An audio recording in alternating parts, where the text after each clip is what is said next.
بسم اللہ الرحمن الرحیم۔ السلام علیکم ورحمۃ اللہ وبرکاتہ۔ ناظرین، عشرہ ذی الحجہ اسلامی کیلنڈر کے سب سے بابرکت اور مقدس ایام ہیں۔ یہ ایام اللہ تعالیٰ کی طرف سے بندوں کے لیے ایک عظیم تحفہ ہیں، جن میں نیکیوں کا اجر کئی گنا بڑھ جاتا ہے۔ ذی الحجہ اسلامی سال کا آخری مہینہ ہے اور اس کے پہلے 10 دن خاص طور پر فضیلت والے ہیں۔ یہ ایام نہ صرف حج جیسے عظیم فریضے کی ادائیگی کے لیے مشہور ہیں، بلکہ ہر مسلمان کے لیے عبادت، توبہ اور نیک اعمال کے مواقع فراہم کرتے ہیں۔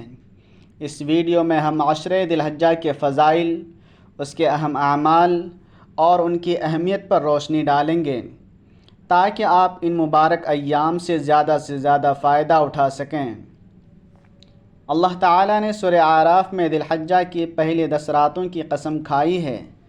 حضرت جابر رضی اللہ تعالیٰ عنہ نے رسول اللہ صلی اللہ علیہ وسلم کا ارشاد نقل کیا ہے کہ ان 10 راتوں سے ذی الحجہ کا عشرہ اول مراد ہے۔ ذی الحجہ کا مہینہ ان مہینوں میں شامل ہے جو بہت حرمت والے ہیں۔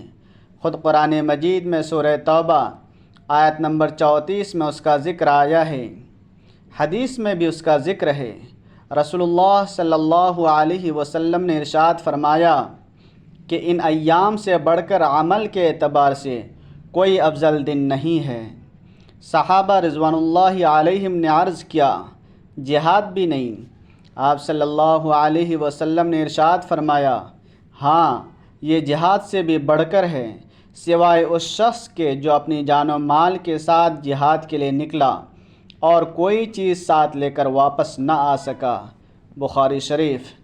اس لیے اہل علم کے درمیان اختلاف ہے کہ عشرہ ذی الحجہ افضل ہے یا عشرہ رمضان المبارک۔ علامہ ابن تیمیہ رحمۃ اللہ علیہ اس نتیجے پر پہنچے ہیں کہ ذی الحجہ کی ابتدائی 10 دن رمضان المبارک کے آخری 10 دنوں سے افضل ہے، اور رمضان المبارک کی آخری 10 راتیں ذی الحجہ کی 10 راتوں سے افضل ہیں۔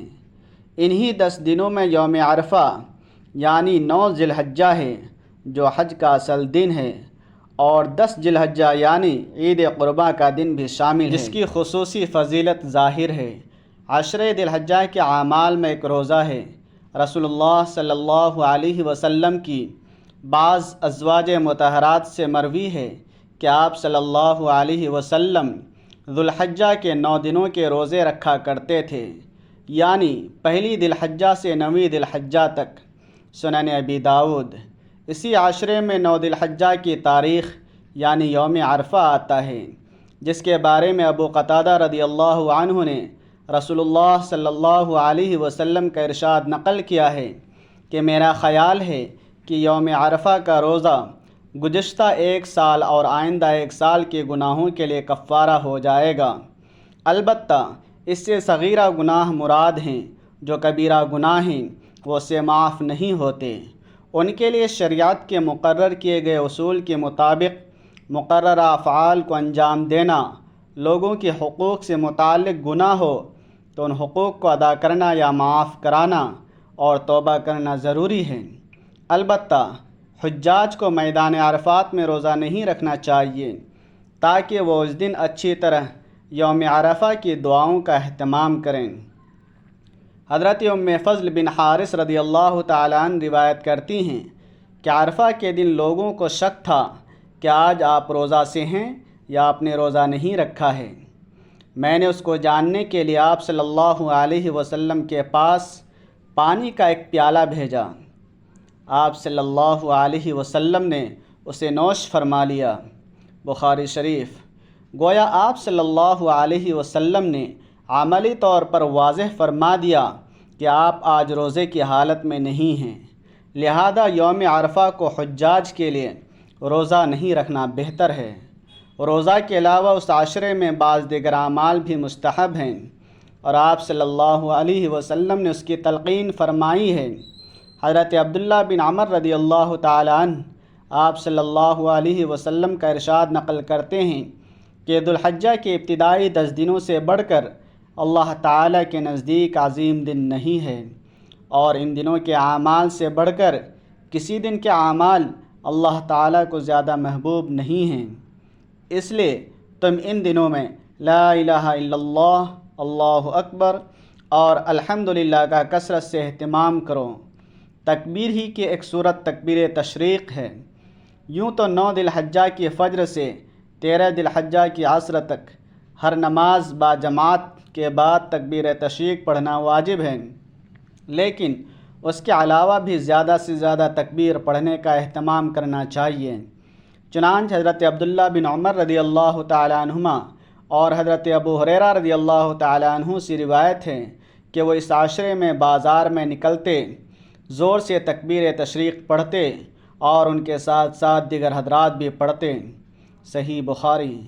اسی طرح تیسرا کلمہ سبحان اللہ والحمد للہ ولا الہ الا اللہ واللہ اکبر وللہ الحمد ایک ایسا جامع کلمہ ہے جو اللہ تعالیٰ کی تسبیح، تہلیل یعنی لا الہ الا اللہ اور تکبیر اور تحمید چاروں کو شامل ہے۔ اس لیے اگر ان ایام میں اس کلمے کو زیادہ سے زیادہ پڑھا جائے تو حضرت عبداللہ بن عمر رضی اللہ تعالیٰ عنہ کی اوپر جو روایت گزری ہے اس پر مکمل عمل ہو جائے گا۔ غرض ان 10 ایام کا ایک اہم عمل زیادہ سے زیادہ اللہ تعالیٰ کا ذکر ہے، اور ذکر میں قرآن مجید کی تلاوت اور درود شریف کا پڑھنا بھی شامل ہے۔ نیند ذکر نہایت آسان عبادت ہے جس کے لیے نہ باوضو ہونے کی شرط ہے، نہ کسی خاص ہیئت میں بیٹھنے کی، نہ یہ کہ ذکر کرتے ہوئے بندہ کوئی اور کام نہیں کر سکتا۔ اللہ تعالیٰ نے اہل ایمان کی کیفیت نقل فرمائی ہے کہ وہ کھڑے کھڑے، بیٹھے بیٹھے اور لیٹے ہوئے اللہ کا ذکر کیا کرتے ہیں۔ وَيَذْكُرُونَ اللَّهَ قِيَامًا وَقُعُودًا وَعَلَى جُنُوبِهِمْ سورہ آل عمران آیت نمبر 200۔ یہ سب عشرہ ذی الحجہ کے اعمال ہیں۔ افسوس کہ حج کرنے والے حج کا اہتمام کرتے ہیں، قربانی کرنے والے قربانی کا اہتمام کرتے ہیں، لیکن عشرہ ذی الحجہ کی یہ عبادتیں جو تمام مسلمانوں کے لیے ہیں، امیر کے لیے بھی، غریب کے لیے بھی، مسافر کے لیے بھی، مقیم کے لیے بھی، مردوں کے لیے بھی اور عورتوں کے لیے بھی، اس کی طرف سے عمومی بے احتیاطی برتی جاتی ہے۔ عشرہ ذی الحجہ اللہ تعالیٰ کی طرف سے ایک عظیم نعمت ہے جو ہر سال ہمیں اپنے ایمان کو تازہ کرنے اور اللہ کے قرب کا موقع فراہم کرتی ہے۔ ان ایام میں نیک اعمال، دعا اور عبادت کے ذریعے ہم اپنی دنیا و آخرت کو سنوار سکتے ہیں۔ اللہ تعالی ہمیں ان مبارک ایام سے بھرپور فائدہ اٹھانے کی توفیق عطا فرمائے، آمین۔ اے اللہ تو ہمیں عشرہ ذی الحجہ کے ایام سے بھرپور فائدہ اٹھانے کی توفیق دیں، ہمارے گناہ معاف فرما اور ہمیں اپنی رضا کی راہ پر چلنے کی ہمت عطا فرما، آمین یا رب العالمین۔ اگر یہ ویڈیو آپ کو مفید معلوم ہو تو دوستوں کے ساتھ شیئر کریں، کمنٹ باکس میں عشرہ ذی الحجہ کا کوئی ایک عمل ٹائپ کریں اور ہمارے چینل کو سبسکرائب کرنا نہ بھولیں تاکہ ایسے ہی دینی، روحانی اور ایمان افروز موضوعات آپ تک پہنچتے رہیں۔ جزاک اللہ خیرا۔ السلام علیکم ورحمۃ اللہ۔